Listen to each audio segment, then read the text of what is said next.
Hello everybody and welcome back to another new vlog. I found myself with a little bit of time to spare this afternoon, so I thought I'd come out and just capture a few more images. I've come to a local nature reserve. It's not my very nearest to where I live, but it's only a few miles away from where I live. I've been here a few times before, photographing at different times of the year, and it's a place I only really discovered earlier this year.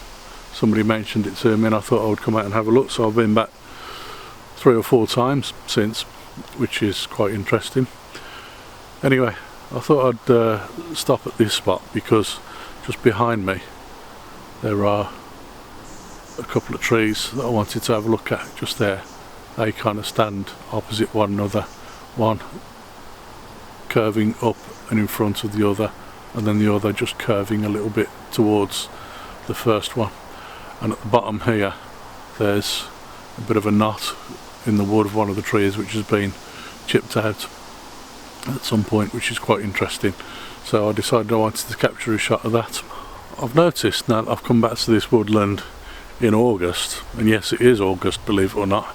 It doesn't feel like it, but I've noticed now that I've come back here in the height of summer that the woodland within this nature reserve has become very dense, and that's a lot different to what it was when I was last here just a couple of months ago. So I'm going to have a quick wander around and see if there's anything here that is different from what it was the last time I was here, and see if I can spot any more slightly interesting compositions. I've got one in the bag obviously, but hopefully I'll get 5 or 6 here. Let's make a move and see what I can do.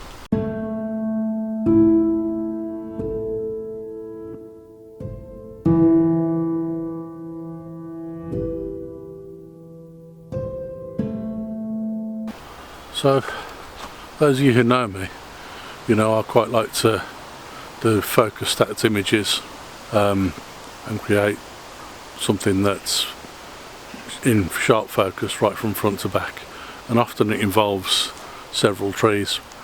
Well, that's exactly what's happened here.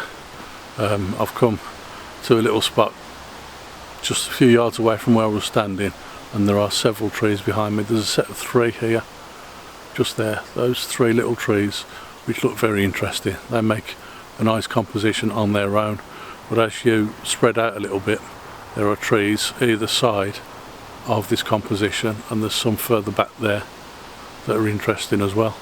And I think my idea here is to have a focus on these trees here, these trees at the back, and possibly this tree here slightly further forward, and see if I can get anything interesting with that.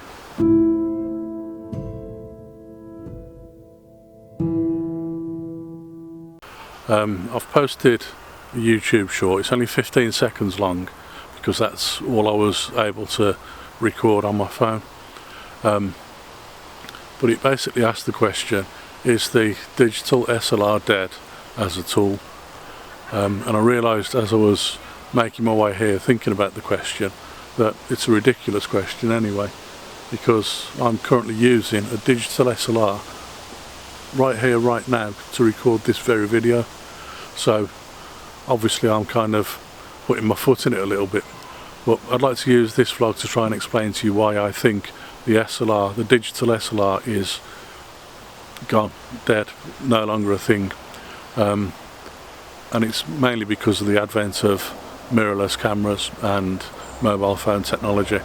But we'll get into that further a little later in the video. For now I'm going to have a wander around and see if I can find a few more decent compositions. So I really like this tree behind me.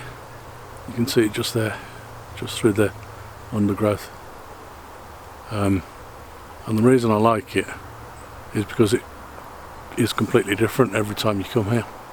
I'm going to set up and take a shot of this now, and I'm trying to capture a shot of that opening just there underneath the tree as you go underneath the branches towards the tree trunk itself, because that looks quite interesting. So I'll set up and get a shot of that now.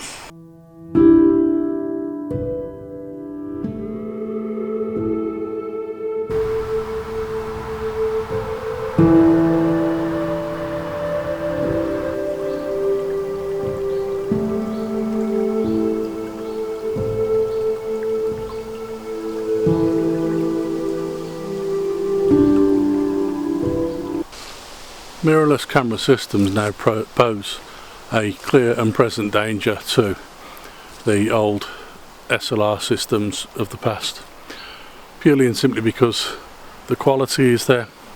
You have many different options now of full frame cameras or crop sensor cameras or medium format cameras or even micro 4/3 cameras, which will all do an absolutely fantastic job.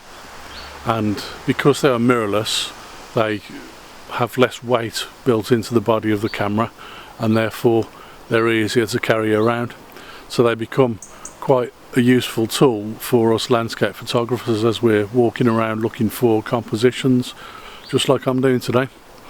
It makes a big difference when you're carrying a mirrorless camera in a backpack compared to carrying an SLR, which is probably half the weight again at least, and in some cases double or even treble the weight depending on what you're carrying.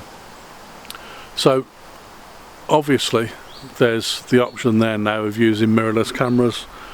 Well, I think that because mirrorless technology is getting so much better, and everybody is starting to switch now to the mirrorless range of cameras, I think it's going to become far easier just to start switching over to mirrorless for good.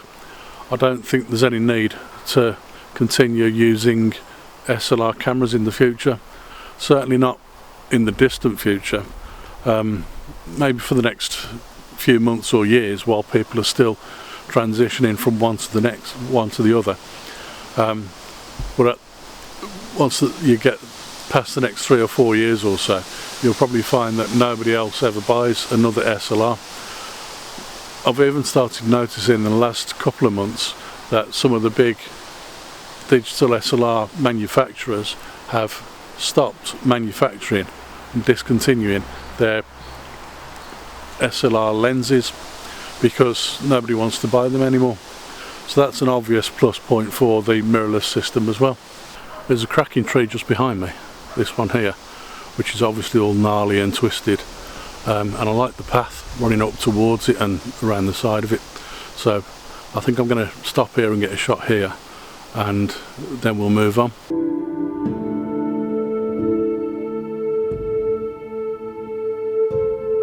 Another good reason to switch to mirrorless is the fact that it's so much easier to handhold, which is what I just did there to capture an HDR shot of that tree.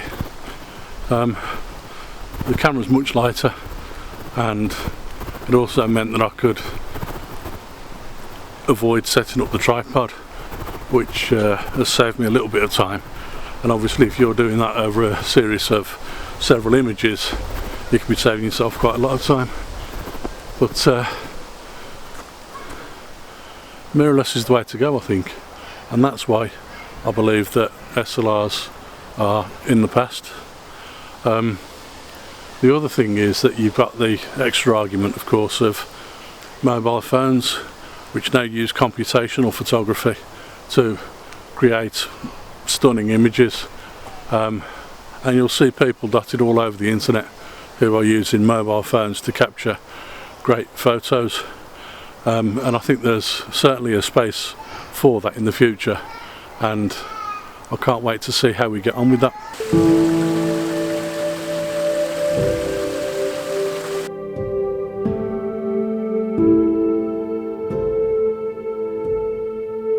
Well, that's it for today's vlog then, folks. I hope you've enjoyed it. For that last shot, I just had to stop and capture an image or two of some cascades that I've just noticed. There's a mill pond at that nature reserve, and there's a little stream that the mill pond empties into, and at the top end of the stream there was some cascades as the water drips down from the mill pond towards the little stream. So that was quite interesting. I'm heading back now to get a train. That's why I'm walking fairly quickly. And if you've enjoyed this video, Please remember to like and subscribe, send me any comments you want to, and I'll see you again on another vlog very shortly. Bye for now.